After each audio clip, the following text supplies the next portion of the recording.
Hola, bienvenidos a una nueva cápsula. El día de hoy vamos a hablar sobre el derecho del trabajo y específicamente sobre la relación laboral, sobre cómo es que obtiene elementos y requisitos que la configuran. Asimismo, veremos la suspensión y la terminación del vínculo laboral.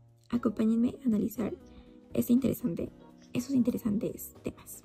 Esther, antes de comenzar, por definir qué es una relación laboral. Sabemos que una relación laboral es la relación jurídica que conlleva a dos personas con libertad de goce y libertad de ejercicio a realizar un acuerdo de voluntades sobre obligaciones y derechos. Siempre uno va a estar sobre el otro. Esto quiere decir que el trabajador va a ser el que va a acatar todas las obligaciones y el patrón el que va a realizar y va a exigir estas obligaciones. Recordemos que ambos tienen derechos y obligaciones que deben de ser llevadas en su totalidad por los dos.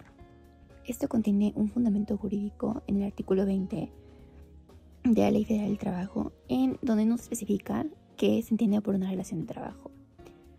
Como ya lo vimos en la unidad anterior, ya sabemos que para que exista una relación laboral es necesario que existan ciertas características como la subordinación, el trabajo personal y obviamente la remuneración. Ahora bien, lo que no hemos visto son los elementos subjetivos.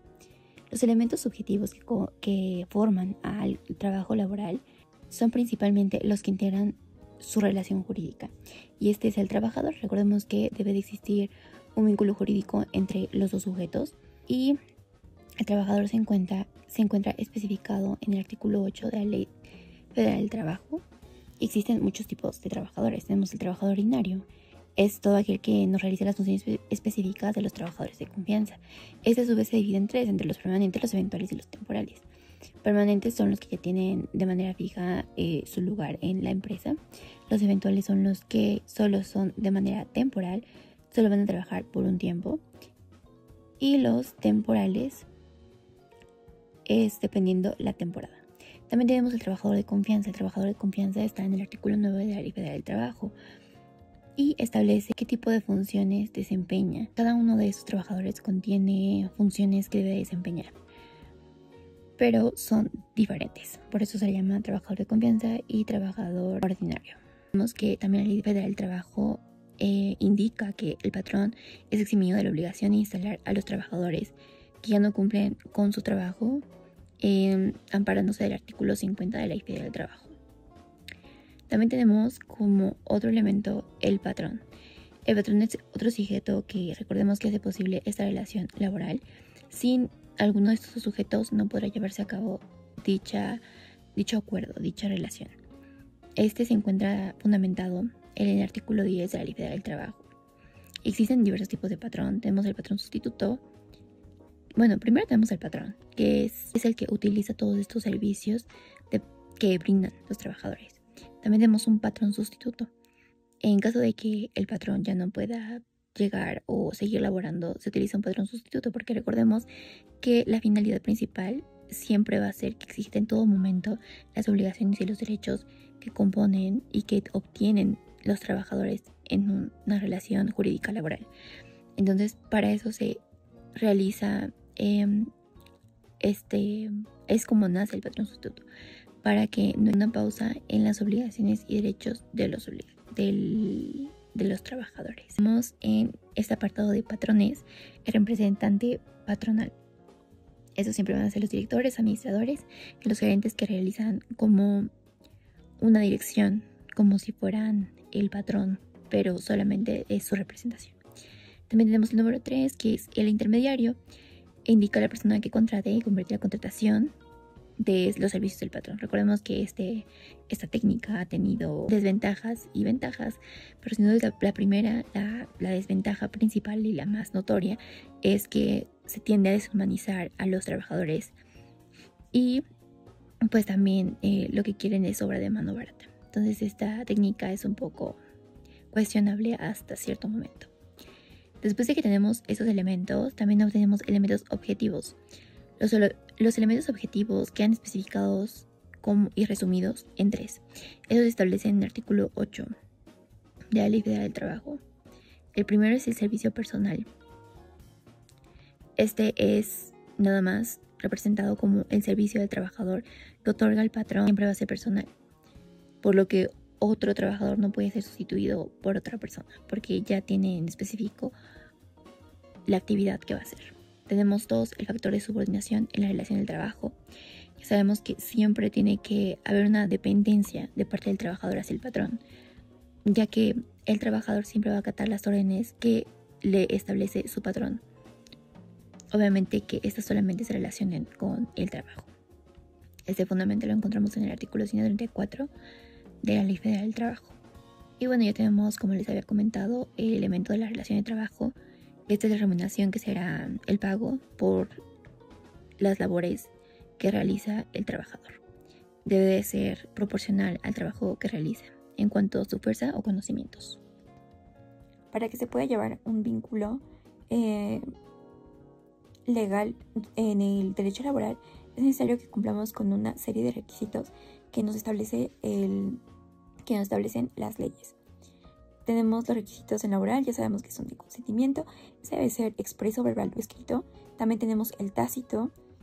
Y bueno, recordemos que el objeto que puede tener esta materia de contrato es de que la cosa que el obligado debe de dar, el hecho que el obligado debe de hacer. Y en el contrato laboral existe, ya sabemos, la remuneración por el trabajo que se va a realizar. Asimismo, el artículo 1795 del Código Civil Federal establece una serie de elementos en los cuales el contrato puede ser invalidado.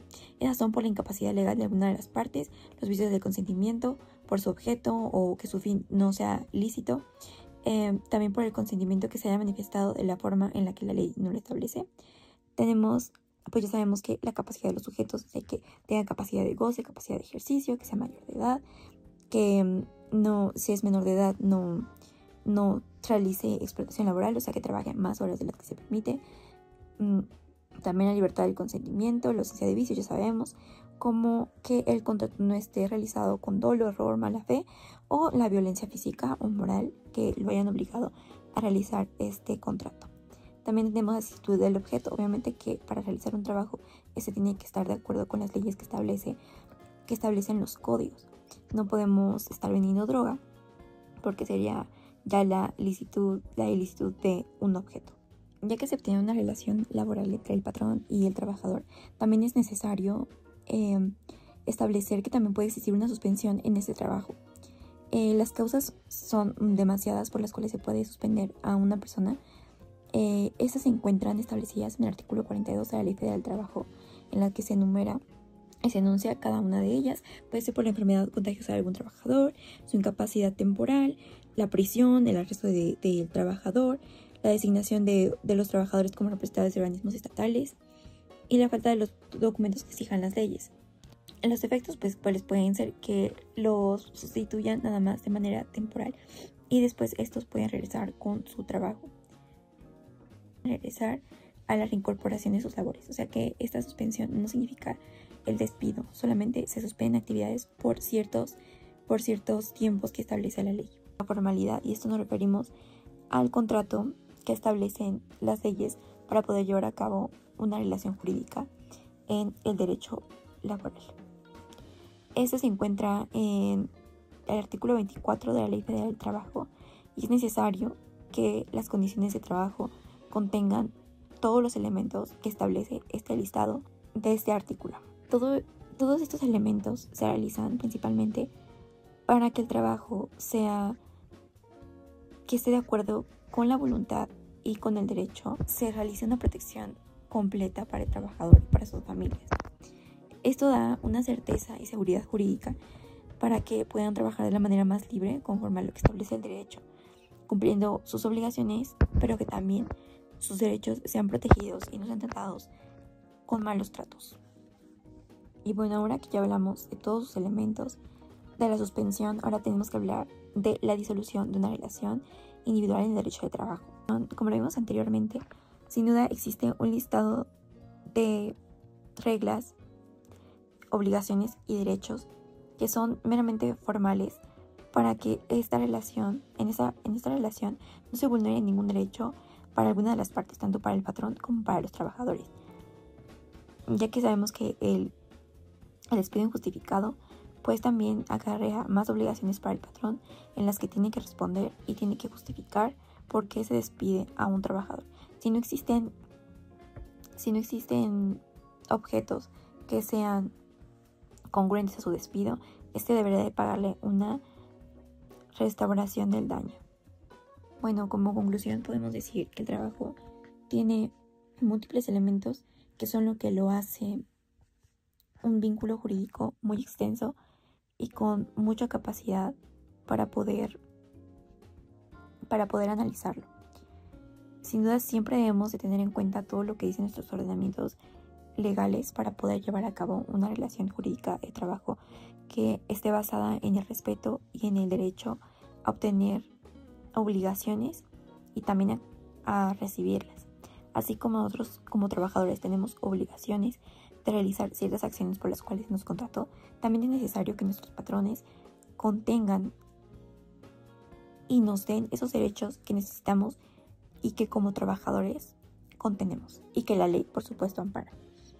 Sin duda es un tema muy interesante que obviamente requiere ser muy extenso, que obviamente es muy extenso y que no se puede abarcar de una forma completa en un solo podcast, pero sin duda es algo muy interesante que nos ayuda a comprender más el ámbito, el alcance que tiene el derecho laboral en nuestras vidas cotidianas. Muchas gracias por escuchar esta cápsula. Nos vemos en un próximo podcast.